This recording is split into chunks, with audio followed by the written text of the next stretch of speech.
All right, guys, I'm back. Put some chapstick on my lips. Got my mind right, and so now I can talk to you guys without being emotional, right? So in 2017, I moved to Georgia from New York. Jersey. I was working in New York as a flight attendant for Delta. I didn't know that I just wanted to find a way out. That New York hustle and bustle, that lifestyle, I was done with that lifestyle. And so I came to Atlanta on a layover flight. And that layover flight ended up connecting me with my cousin. And so my cousin, who's from Jersey too, had took me to her place. And at that time, me and her making the same amount of money. Like, I was also a dialysis technician. And so before I was a nurse, so I was a dialysis technician, and then I was a flight attendant as well. So whenever I wasn't flying, I was working as a tech. And so I was making money, but I wasn't financially responsible. And so I was like, oh girl, man, you making the same amount of money. I could live like this. She live in Buckhead. She pull up in her BMW. She living good. Mind you, she ain't got no kids, but in my mind, I'm like, I could live like that too. So I got back to I got back to New York because I was working out of LaGuardia. And I told I picked up my kids. I went to South Carolina and then picked up one child. I went to Jersey when I got back. When I got my son, I told my aunt, I'm leaving. Like, I'm getting out of here. I was already going through some other stuff, but I'll explain a lot about that at another time. But I was already going through some other stuff.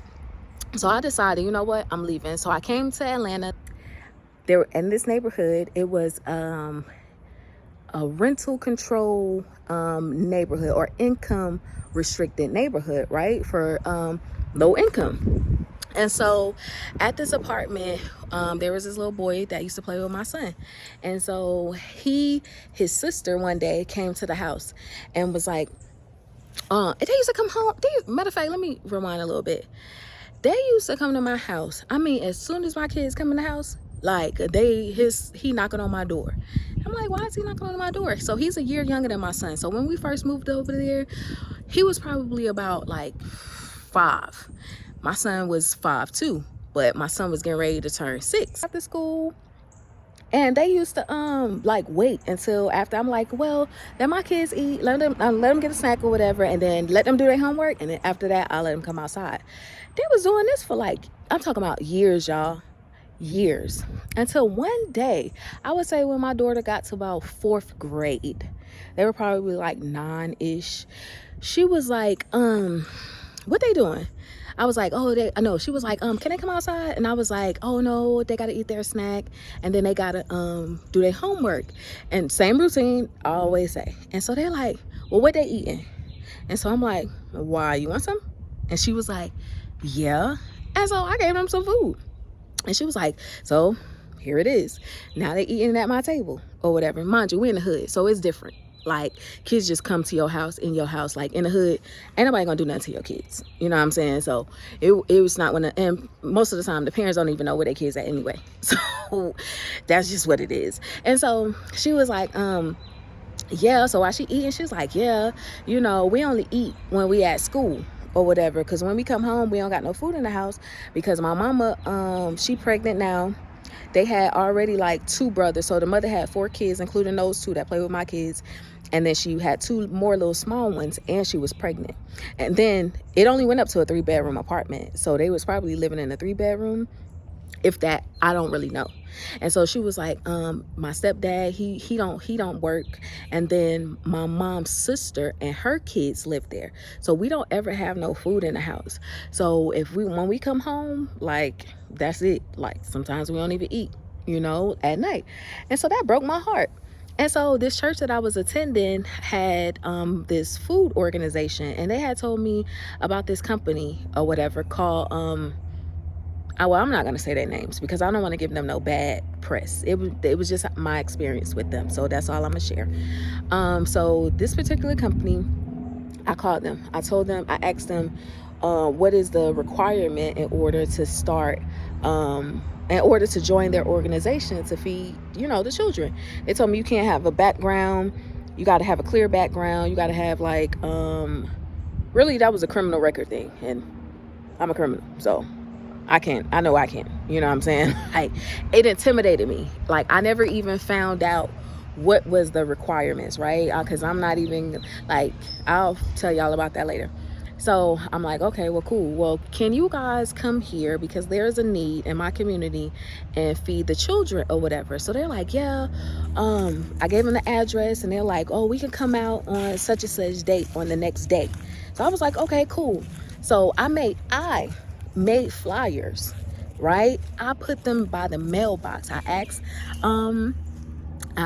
the maintenance people and the I didn't ask the front office. I asked really the maintenance, because they go around and they used to pick up the old news, like anything that was left, you know, like in the mailboxes, like in apartment complexes where they have like all these newspapers and stuff there, or stuff people left over. They might have a little trash can. They would take stuff and throw it in the trash. So I told them, like, if they don't mind, if I could leave this here, because they coming out the next day, and then you could throw it away or whatever. So it wasn't a problem. So people had saw the signs. It was like 10 families out there when I came home from work. Y'all, they said they was out there for 2 hours and nobody showed up. Like, I'm like, this is supposed to be a church organization. You know, like, who, they gave me their word. They told me that they were going to come out and service this area. They ended up coming the following day and nobody came. Like, nobody even came and got any food. They kept coming, and by that time, they like, you know our people, like, once you do them wrong, once you make a promise and you don't fulfill your promise, we done with you. Like, that's it. Now, if that was the opportunity to get them to know Jesus, they weren't trying to know no Jesus, you know. And so I was like, dang, man, like, I done asked these people, you know. And it's just like going to the government. Okay, cool. Like, so I'm like, okay, cool. I don't know why I went to I think I was researching, right? And I was like, well, you know what? I'll build it myself. Like, I'm not going to keep asking people to help people, and I'm going to just help the people myself. So I went to, I researched. It says that in order to start a new business, before you even start the business, you got to come. This is the city of Lawrenceville, by the way. The city of Lawrenceville, Georgia. So I used to live off of Paper Mill Road. That's all I'm going to tell you. So the city of Lawrenceville or whatever, they says that you have to come and present your business at the city council meetings. And so this is 2017, 2018. Fact check me, pull the records or whatever, and find out this day for the story that I'm about to tell you. And so okay, so I went to the city meeting, right? So you have to write down your name and your projected proposal about what your business is for the city. There's 2 black people in there, the mayor and the city councilman and congressman, right, are at this meeting. And so they're all white, predominantly white. And so it was a black lady that was there. The only reason I'm mentioning race is to tell you about this story. So they were all white there, a black lady, me. It's only 2 black people in here out of everybody that's in this room of about like 20 to 25 people, including the councilman or whatever.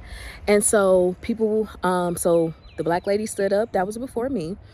They said, can you present your case? So what, they read her what she wanted, and so she explained it more, and then they all agreed, no, we're not going to approve your proposal, which was to be able to offer a place for children on the weekend to come and just stay out of trouble. You know, like, it was going to be like a little club or a little area where they could come and, you know, just have a place where they could just be, like, do games, have music, have different activities at this place.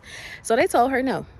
So I'm like, okay. So I sat there for a little while longer, and then I was waiting on my case. So then right after that, they had another another business, right? They were builders. Their projected proposal was to build, was to present the city with a $25 million budget in order to build whatever their condos were. You see in the downtown Lawrenceville, how they have those new buildings that sit there, how they expanded these apartments, how they have these new high rises and all of that. This was from that meeting. Like, the way that Lawrenceville looks like right now is from the meeting in 2017. No lie. Fact check me, Please do, because I want you guys to know, like, I would never lie to you, you know. And so at this meeting, right, so I'm like, they approved to build, right, but they won't take care of a problem that's in the city. I got up and walked out. So I'm like, if they ain't approving this lady for a youth club or whatever it is, they ain't gonna approve me for a youth center, you know. And so that's what I was proposing, for after school programs, to be able to offer the kids. I'll feed them, so that way by the time they get home, the parents don't even got to worry about food. You're going back to the meeting. After I heard that they approved the $25 million budget, but not the ladies' youth club, I got up and I was walking out. By the time I got to the door, literally, the congressman followed me. He said, "Do you know why we denied your proposal?" I said, I didn't propose yet. And he was like, "Well, what are you here for?" And I was like, "I wanted to present a youth center." And so he was like, "Well, what happened?" And I'm like, "Well, if you deny her case, I know you're going to deny mine." He was like, "No, I'm sorry. I didn't know. I thought you, like, yeah, I know. Y'all think we all look alike. That's okay. I'm not offended." And so he was like, "Well, talk to the planning department on tomorrow. Give him a call and such and such." So I went to the planning department. Y'all, when I tell you, I was up there like all week, right, trying to get a meeting with this guy. Couldn't get a meeting. Wouldn't return my call. Wouldn't like, I would go there and ask to meet with him. Could not get this man at all. It was not until I finally was like, "Yo, like, listen, I feel like I'm being discriminated against at this point." You know what I'm saying? I was just like, back then I was wild. So my mouth was I was professional, but I was very direct, And so finally I ended up getting a meeting with this man. This man tells me, "Well, you need to present your business proposal." So I gave him a proposal. Granted, I didn't know nothing about writing a business proposal. It was just to the liking of making sure I hit every point. And so one thing he was asking me was like, "Well, how are you going to pay for it?" I was like, one, in my mind, I'm thinking, like, why does it matter? Like, I'm paying for it. Like, when people present businesses to the city or go get their business license, they don't ask you how you gonna pay for it. So why the city asking me how I'm gonna pay for it? If I'm going to get a building, I'm gonna buy it. But that's just me. I don't know if that's the right way to do it, but in my ignorant mind at that time, that's how I was thinking. And so, man, he was just giving me the runaround. I mean, I got emails on emails on emails on emails on emails where he was just like, "No, I got to do this. I got to do this. I got to do this. I got to do." I'm like, "Why are you making this so difficult?" So I stopped. I was so crushed, y'all. Like, I was emotionally drained. Like, I was like, I can't believe this. Like, how is it that I understand people have businesses, you want to build, city wants to make money. All right, cool. But there's a need and I need to fulfill it. And it has to do with the people that live in your city, right? All I'm asking for is to give them a safe space to be able to do so. When you go to other organizations, such as the Boys and Girls Club of America, like, a lot of the times they can't accept people, but there are certain requirements, like, or that you might have to pay for it. My program, I was offering it for free. Like, the kids were going to come there for free, right? And so I was like, just over it, right? So after that, I went on this journey of, like, how do I describe it? Like, man, I don't care. I'ma just be out for me. I'ma just do my own thing. I'ma just, like, whatever. So I go and I completely blocked this out my mind because of the pain that I felt about the reality of this world. Like, I'm so invested in people. Like, I genuinely love people, right? Like, I'm genuinely a giver. Like, I will help you in any way that I know. You understand? Like, I will give you whatever. My husband hates that too, by the way. So I had to slow down a lot on my giving, because sometimes I give and then I won't have it, and then I had to come to him and ask him for stuff. So I had to slow down on it. But at that time, I was just like, forget it. I'm just focusing on me. My little brother brought the idea. He was like, "I want to grow marijuana." So I was like, well, Georgia is illegal to grow marijuana, so I'm not going to grow marijuana. But, I will consider growing, fruits and vegetables. And so I was like, okay. So shout out to my little brother. Y'all make sure y'all go support him. 30 Camp. That's his YouTube name. He's a rapper. Yeah, so y'all look at this. I have so much work to do. So the fact that there's a need for people, like, I let the enemy have me chase money. Like, I was like, oh, the devil then became my father. You know what I'm saying? Like, he took me away from my purpose. And because of my immaturity, like, I didn't realize, like, what I was doing. And so, because that little boy was really my son's friend. Like, that little boy, he was straight hood. We lived in when I moved to, if it wasn't for the Lord on my side, like, where would I be? Like, now I understand those meanings because now they apply to me. And so one thing about me is that all I have to do is get a thought, get an idea, see that it's possible, and I'm gonna go with it. So here we are, we're in our house, and I'm like, okay, I can farm here, but I'm not an experienced grower. I tried growing a few times over the years, and I couldn't, like, it just wasn't working, but it wasn't working because I didn't research. I didn't look up the information. And so I failed. Like, me and my husband, we was going back and forth to South Carolina, spending a lot of money. This is all for a reason, y'all. And I'm walking y'all through my house or whatever. Yes, it looks a mess back there. We're doing yard cleanup. We got a lot going on this property. But in the next few weeks, you'll see the transformation. Every summer, it's always green and beautifully, is that a word?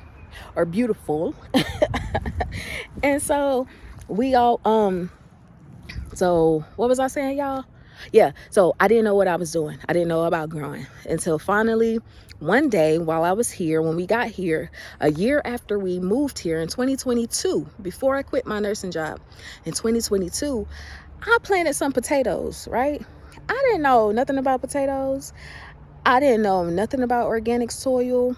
Literally, what I did was I learned about the lasagna method, so I tried the lasagna method and I built some raised beds, and I put the potatoes in there and I put leaves over it, and then I put some bone meal on top of it, and I saw how they were just growing and growing and growing, and I'm like, okay.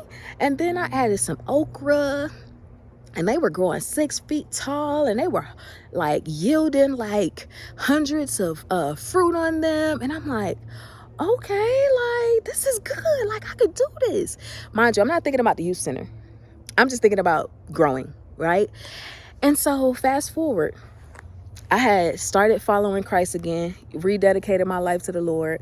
And I said, okay, God, after that nursing situation, now it's time that I really, like, because I had already been going through this transition with Christ, like really understanding him, really understanding freedom, right? And knowing that it was possible. I used to always say, like, nah, like, I'm a sovereign person, like, freedom. Like, my husband used to show me all these like sovereign videos and stuff, and I'm like, yo, like, you could really be free.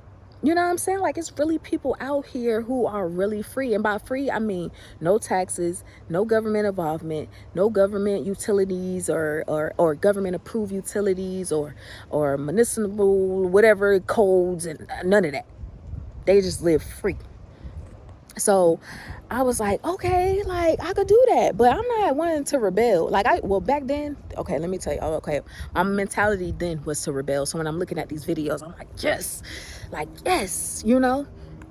And so I had, so I started getting better at it. So for the last like 2-3 years, I was like, okay, 2022, I yielded enough for like 2 meals. I was like, okay, but for the potatoes and for the okra, I yielded enough for like, I would say about 3 months. So I'm like, okay.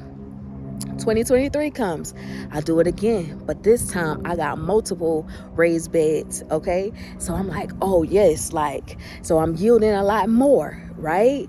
And so 2024 comes. This time I planned it out. I sat down with God. I started waking up at 3 o'clock in the morning, and I'm like, okay, God, like, what am I supposed to do? Like, how am I going to be successful at growing, right? I'm telling you, waking up at 3 o'clock in the morning with a pure mind and a clean heart, I'm telling you, it's going to change your life. I recommend that to everybody, to do that, right? Because the devil is working at that time, and that's the time you should be praying. And so I was like, yeah, Lord, what am I going to do? So last year, I wasn't obedient. So I had grown 17 different varieties of fruits and vegetables. My plan was to grow 65, and I didn't do that. Okay. And so, but I still was getting crazy yields. That was the craziest yield I ever got. I mean, I'm gonna put videos. Y'all can go back and look at my page. Y'all see all the stuff that I yielded last year, all the stuff that I grew last year. And so it was amazing. And now here it is, we in 2025, right? And so as I've been planning, right, and preparing, I'm like, something just don't feel right. Like, something about this year just does not feel right in the planning. It doesn't feel like the same as last year. And so my husband came to me last year and said, I think that we should start the youth center. Like, I think that they should be able to come here, like a place where an environment, right? Where we'll feed them, we'll make sure that they're fed, but that they have fun, that as they get older, they find this space to be influential in their life. And so when they leave here, they won't depart from the things that we've taught them. They will always either return here to give back or go on to start their own, right? And so my husband came to me and told me that. So when he came to me and told me that, I'm like, okay. My plan was to feed 5,500 people for 1 year. So when my husband came, he gave me direction, right? And so in that direction, I started praying about that. So I started speaking it to my my gardening group, right, that I have with Transformation Church. 1 second, y'all see. So I started planning it. I started telling my group with Transformation Church back to the garden group, like what the plan is, right? And so here it is. My sisters in Christ done donated to me to be able to help my youth organization, right? And so I'm like, prior to this, God told me, this is how God works. God told me I needed to focus on the storehouse, right? So back here is the storehouse. Now, I didn't understand the storehouse. So I have been praying. I'm like, how am I going to feed these people, 5,500 people, Lord? Da, da, da, da, da. Like, so I'm really like sitting here like, oh my goodness. Okay, I got to figure out the spacing. I got to figure out this amount of crop, da, da, da, da, blah, blah, blah. Like, I'm looking around. I'm like, okay, I need to do this. And so here it is today. I told you guys, like at the beginning of the video, that is how we got to this point, right? So now we know we can't farm here. We can't have livestock here, which we knew already, but we actually can't even breed pets here, right? And then we still got to pay the government to live here. The government's supposed to be working for us, yet we have to pay to live here, right?